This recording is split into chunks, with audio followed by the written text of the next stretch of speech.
دکن سے ایک خط، جان ایلیا۔ برادر عزیز، دعائیں۔ میں اس وقت روزنامہ سیاست حیدرآباد دکن کے دفتر میں بیٹھا ہوں اور دنیا کی بدبخت زبان اردو کے بارے میں گفتگو جاری ہے۔ قلی قطب شاہ، غواثی، ولی اور سراج اورنگ آبادی کی سرزمین میں اردو کے مستقبل کے بارے میں گفتگو جاری ہے۔ کیا یہ ایک سنجیدہ صورتحال ہے یا ایک غیر سنجیدہ صورتحال ہے؟ میں سوچ رہا ہوں۔ ہندوستان میں آزادی کے چند سال بعد سے جو کچھ ہوا ہے وہ یہ ہے کہ اردو اور مستقبل کا باہمی رشتہ کمزور سے کمزور تر ہوتا چلا گیا ہے۔ شمال میں اردو کی حالت بہت زبوں ہے، اس کا کوئی علاقہ متعین نہیں ہے۔ ہریانہ، دلی اور اتر پردیش جو اس کے گھر تھے وہ اس کے گھر نہیں رہے۔ بہار میں اردو کی صورت کسی حد تک پر امیدانہ ہے۔ وہاں کے چند ضلعوں میں اردو کو ثانوی زبان کی حیثیت حاصل ہے۔ شمال میں صرف بہار ہی کے اردو والوں نے اردو کے سلسلے میں حساس اور باشعور ہونے کا ثبوت دیا ہے، لیکن شمال میں جو کچھ ہوا ہے وہ بہت زیادہ دل شکن ہے، اور وہ یہ ہے کہ شمال میں اردو کو اب صرف مسلمانوں کی زبان سمجھا جاتا ہے۔ بہرحال یہ غنیمت ہے کہ یہ بات واضح انداز میں کہی نہیں جاتی۔ وہاں اب بھی اردو والے اسے ہندوؤں اور مسلمانوں کی مشترکہ زبان قرار دیتے ہیں۔ وہاں مشاعرے اب بھی قوی سمیلنوں سے زیادہ مقبول ہے۔ اس میں شمال کی کوئی تخصیص نہیں ہے، مشاعرے تو سارے ہندوستان ہی میں بے حد مقبول ہیں۔ اب بھی ہندو اور مسلمان لڑکے اور لڑکیاں اردو شعروں ہی کے ذریعے اظہار محبت کرتے ہیں، لیکن یہ شعر دیوناگری میں لکھے اور پڑھے جاتے ہیں۔ مسلمانوں کی نئی نسل عربی دعائیں بھی دیوناگری میں لکھ کر یاد کرتی ہے۔ اردو کا جادوگر شاعر غالب ہندوستان میں سنسکرت، بنگالی، ہندی، گجراتی اور ہندوستان کی دوسری زبانوں کے شاعروں سے کہیں زیادہ مقبول و محبوب ہے۔ ڈاکٹر عبد الرحمن بجنوری نے کہا تھا کہ ہندوستان کی الہامی کتابیں دو ہیں، ایک وید مقدس اور دوسری دیوان غالب۔ بجنوری نے عجب الہامی جملہ کہا تھا۔ مجھے اعداد و شمار کے ماہرین نے جو بات بتائی وہ یہ ہے کہ سال میں جو کتابیں سب سے زیادہ فروخت ہوتی ہیں وہ یہی دو کتابیں ہیں۔ یہاں یہ بات بتا دینا ضروری ہے کہ یہ بات غالب کے دیوناگری ایڈیشن کے بارے میں کہی جا رہی ہے۔ یہ کتنی خوش کن حقیقت ہے مگر کتنی مضحکہ خیز۔ مضحکہ خیز یوں کہ اب غالب عام طور پر غالب کے نام سے نہیں، غالب کے نام سے جانے اور پہچانے جاتے ہیں، اس لیے کہ دیوناگری رسم الخط اور لہجہ غالب کے غین کو سہارنے کی سکت نہیں رکھتا، غزل گجل ہو کر رہ گئی ہے۔ یہ ہے اردو رسم الخط کا المیہ اور اس کے بے رواجی کا دلچسپ نتیجہ۔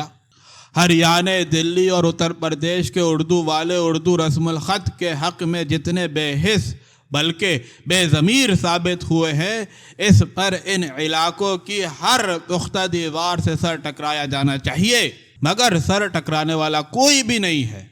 یہ ہے وہ گفتگو جو ہم اردو کے چوتھے تاریخی گھر حیدرآباد دکن سے شائع ہونے والے روزنامے سیاست کے دفتر میں بیٹھے ہوئے کر رہے ہیں۔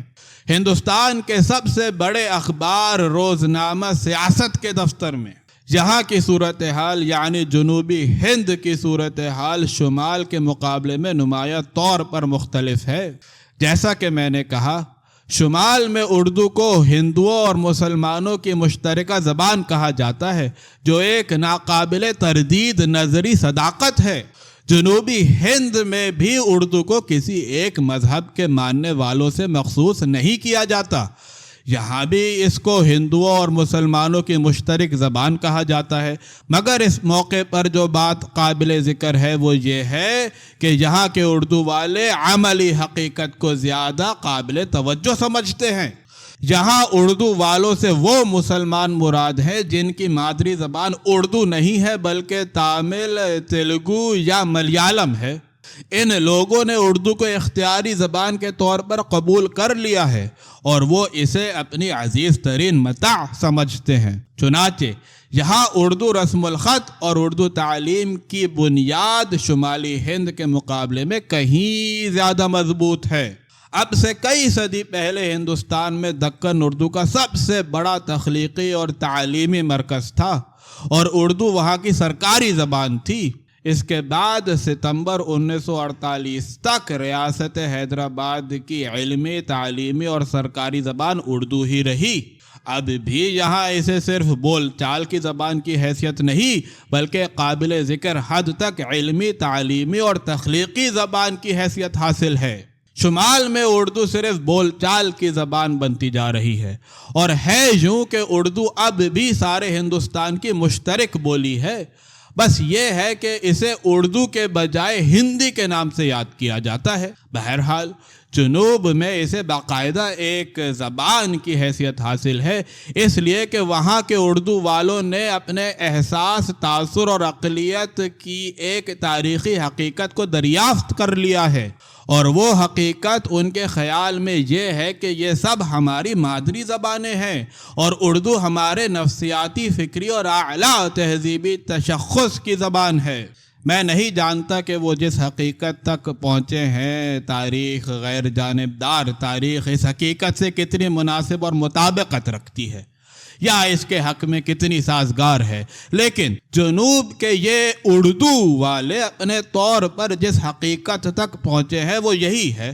جنوب کے اردو والوں کی اس دریافت کی نفسیاتی، فکری، تہذیبی، جذباتی اور تعقلی قدر و قیمت کو پوری طرح سمجھنے کے لیے ہمیں جنوب کے اس گروہ کی تاریخ کا گہرا جائزہ لینا پڑے گا۔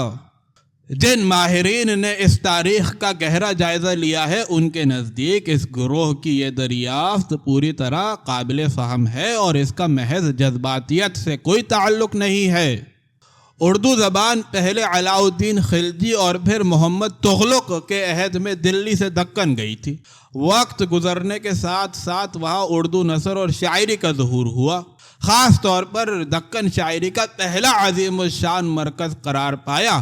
پھر اردو شاعری ولی دکنی کے دیوان کے ذریعے دلی کے گلی کوچوں میں پھیل گئی اور پھر سارے شمالی ہند اور وسطی ہند وغیرہ میں، اور اب اردو زبان دوبارہ دکن میں اپنی پرانی بنیادوں کو استوار کر رہی ہے۔